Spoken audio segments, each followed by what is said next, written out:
So you find a recipe for 2 dozen cupcakes that requires 1/3 of a cup of cocoa powder, but you only want to bake 1 dozen cupcakes.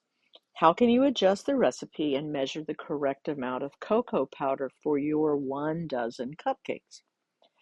Well, we're going to need, because you need 1 dozen cupcakes and your recipe has instructions for 2 dozen cupcakes, we're going to need to cut this recipe in half.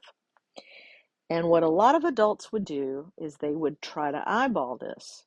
And I will tell you that in the kitchen, especially when you're baking, you want to have a lot of precision. You want to get as close to the actual amount that you need as possible. You don't want to do a whole lot of guesswork.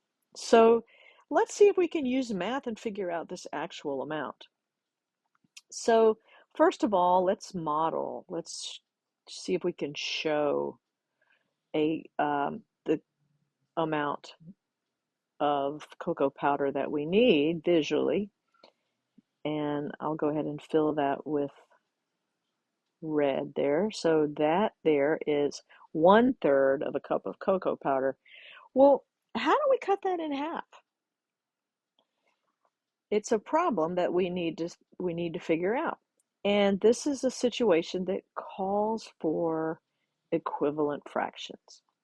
So we need to turn this into a fraction that is the same amount, but that is a quantity that we can actually cut in half a lot easier.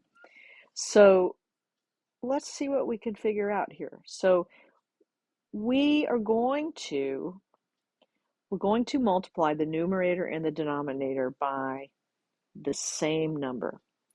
And what that does is it doesn't add or subtract anything from the amount.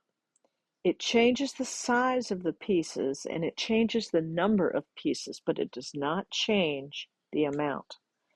So what is a good number? Well, anything you multiply by 2 can then be cut in half.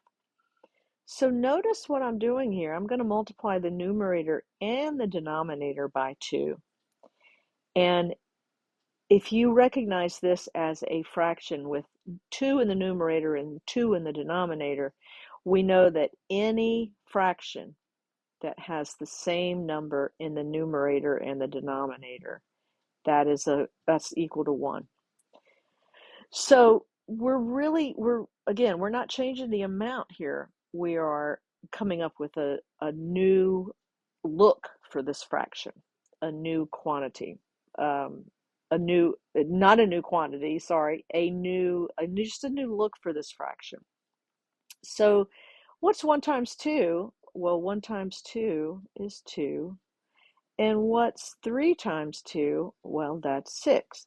So 2/6 should be the same as 1/3.